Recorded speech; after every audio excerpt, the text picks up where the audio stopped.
Pourquoi est-ce que la Chuapa est si peu connue? Au cœur de la République démocratique du Congo se trouve la Chuapa, une province caractérisée par ses vastes forêts tropicales et ses rivières sinueuses. La Chuapa est l'une des 11 provinces de la RDC, un véritable exemple de la riche biodiversité et des défis complexes du pays. Les diverses communautés qui vivent dans la province dépendent fortement des ressources naturelles locales pour leur survie. Cependant, comme beaucoup de régions de la RDC, la Chuapa est confrontée à des obstacles importants en matière de santé, d'infrastructures et d'accès aux services de base. Ces difficultés ont été mises en évidence en 2024, lorsqu'une grave épidémie de variole du singe a touché la province, mettant à l'épreuve sa résilience et soulignant l'urgence d'améliorer le système de santé. L'économie de la Chuapa repose principalement sur l'agriculture de subsistance et l'artisanat local. Ces marchés animés offrent un lieu d'échange où les habitants vendent leurs produits. Du point de vue de l'éducation, les infrastructures scolaires sont souvent rudimentaires, les classes surchargées et les ressources pédagogiques limitées. Sur le plan politique, la province se caractérise par une participation active des communautés locales aux prises de décision, malgré les défis persistants en matière de gouvernance. La Chuapa possède un riche patrimoine culturel et traditionnel. Les habitants se réunissent régulièrement pour célébrer et préserver leurs coutumes ancestrales. Pour en savoir plus sur la Chuapa et soutenir nos actions, abonnez-vous à notre chaîne et tenez-vous au courant de nos dernières vidéos. En 2024, la Chuapa s'est retrouvée au cœur d'une grave épidémie de variole du singe, causée par le virus Monkeypox.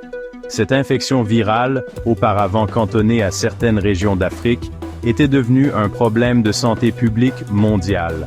La variole du singe, reconnaissable à son éruption cutanée caractéristique et à ses symptômes grippaux, représentait une menace sérieuse pour la population déjà fragilisée de la Chuapa. Alors que le nombre de cas commençait à augmenter début 2024, les autorités sanitaires ont réalisé l'urgence d'une réponse coordonnée pour endiguer le virus et en limiter l'impact. L'économie déjà fragile de la Chuapa a été mise à mal par l'épidémie, perturbant les moyens de subsistance et les activités commerciales. Côté social, la peur et la stigmatisation se sont répandues, compliquant encore la gestion de la crise. Sur le plan politique, les autorités locales ont dû faire face à un climat de méfiance et de désinformation, tandis que les campagnes de sensibilisation ont été intensifiées pour informer la population sur les mesures de prévention et les traitements. Pour vous tenir au courant et soutenir nos actions, abonnez-vous à notre chaîne. Ensemble, on peut faire changer les choses. L'épidémie de variole du singe a eu de lourdes conséquences sur la Chuapa.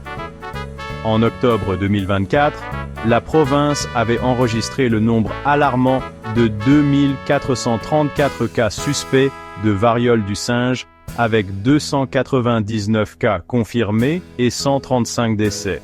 Ces chiffres brossaient un tableau sombre de l'impact de l'épidémie sur la province. Le virus a particulièrement touché les enfants de moins de 15 ans, qui représentaient près de la moitié des cas. L'épidémie a submergé le système de santé déjà fragile, qui peinait à faire face à l'afflux de patients et à la pénurie de fournitures médicales. Sur le plan éducatif, de nombreuses écoles ont dû fermer leurs portes, privant ainsi des milliers d'enfants d'accès à l'éducation. Économiquement, les marchés locaux ont été durement touchés, avec une baisse significative de l'activité commerciale. Sur le plan politique, les autorités locales ont eu du mal à gérer la crise, ce qui a entraîné une perte de confiance au sein de la population. Socialement, la solidarité communautaire a été mise à rude épreuve, mais des groupes de soutien se sont formés pour venir en aide aux plus vulnérables. Pour rester informé et soutenir notre travail, abonnez-vous à notre chaîne. Face à l'ampleur de la crise, Une campagne de vaccination de grande envergure a été lancée en octobre 2024, ciblant les zones les plus touchées, en particulier la Chuapa. Soutenue par des organisations internationales comme l'Organisation mondiale de la santé et l'UNICEF, cette campagne avait pour but d'enrayer la propagation du virus et de protéger les populations vulnérables. La campagne a dépassé les attentes, atteignant plus de 47 547 personnes avec un taux de perte remarquablement faible de 0,2%. Ce succès a démontré l'efficacité des interventions coordonnées en matière de santé publique, même dans des contextes difficiles. Sur le plan économique, la Chuapa reste l'une des régions les plus pauvres de la RDC, avec des infrastructures limitées et un accès restreint au marché. Socialement et politiquement, la région se caractérise par une forte cohésion sociale, mais aussi par d'importants défis politiques. L'éducation, quant à elle, souffre d'un manque de ressources et d'infrastructures adaptées, ce qui limite les opportunités pour les jeunes. Pour rester informé et soutenir notre action, abonnez-vous à notre chaîne. Ensemble, on peut faire la différence. 5e section. La réponse rapide de l'UNICEF. Apporter une aide vitale. L'UNICEF a joué un rôle crucial dans la lutte contre l'épidémie de variole du singe dans la province de la Chuapa. Consciente de l'urgence d'une intervention à plusieurs niveaux, l'UNICEF a mis en place un plan d'action complet. Ce plan visait à fournir des services essentiels aux personnes touchées par l'épidémie. Ces services comprenaient des soins médicaux, un soutien nutritionnel, un soutien psychosocial pour faire face à l'impact psychologique de l'épidémie, et des messages de prévention pour sensibiliser la population à la variole du singe et à ses modes de transmission.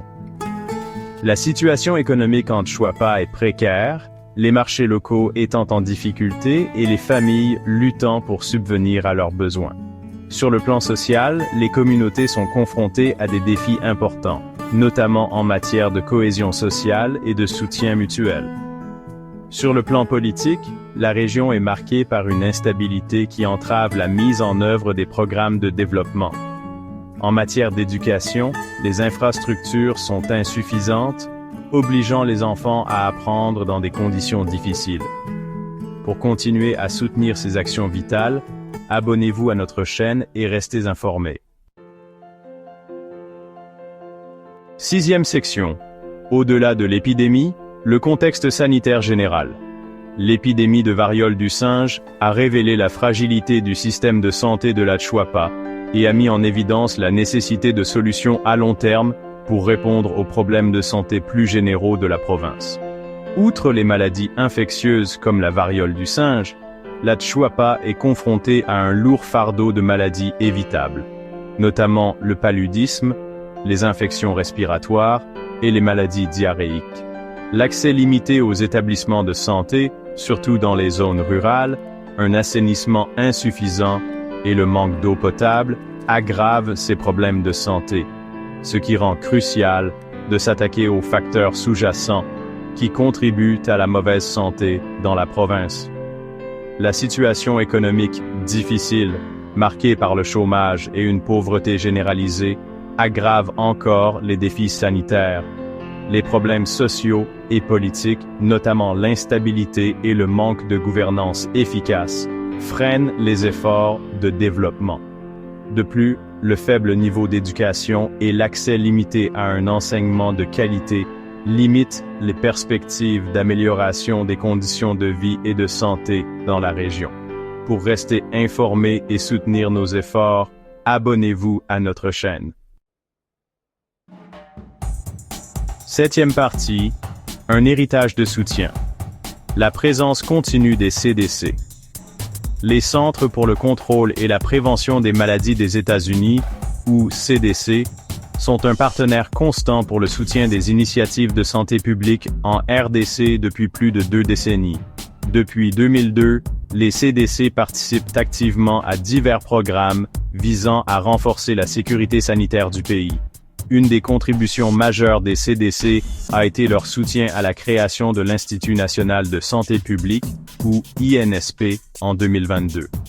Cet institut joue un rôle crucial dans la coordination des missions de santé publique à travers le pays, notamment la surveillance des maladies, la réponse aux épidémies et la promotion de la santé. Au-delà des enjeux sanitaires, la Chuapa est confrontée à d'importants défis économiques et sociaux. Les marchés locaux sont souvent peu développés et les infrastructures éducatives et politiques nécessitent des améliorations constantes. Pour plus d'informations et pour soutenir notre action, abonnez-vous à notre chaîne. 8e section. La RDC. Un acteur clé de la sécurité sanitaire mondiale. De par sa taille, sa population importante et sa situation géographique, bordant 9 autres pays, la RDC joue un rôle crucial dans la sécurité sanitaire mondiale. Ces denses forêts tropicales, bien que riches en biodiversité, représentent également des foyers potentiels d'émergence de maladies infectieuses. L'apparition de maladies comme Ebola et la variole du singe en RDC souligne l'interconnexion de la santé mondiale et l'importance d'investir dans des systèmes de santé robustes dans tous les pays. L'économie de la Chuapa repose principalement sur l'agriculture et le commerce local et se heurte à des difficultés significatives en termes d'infrastructures.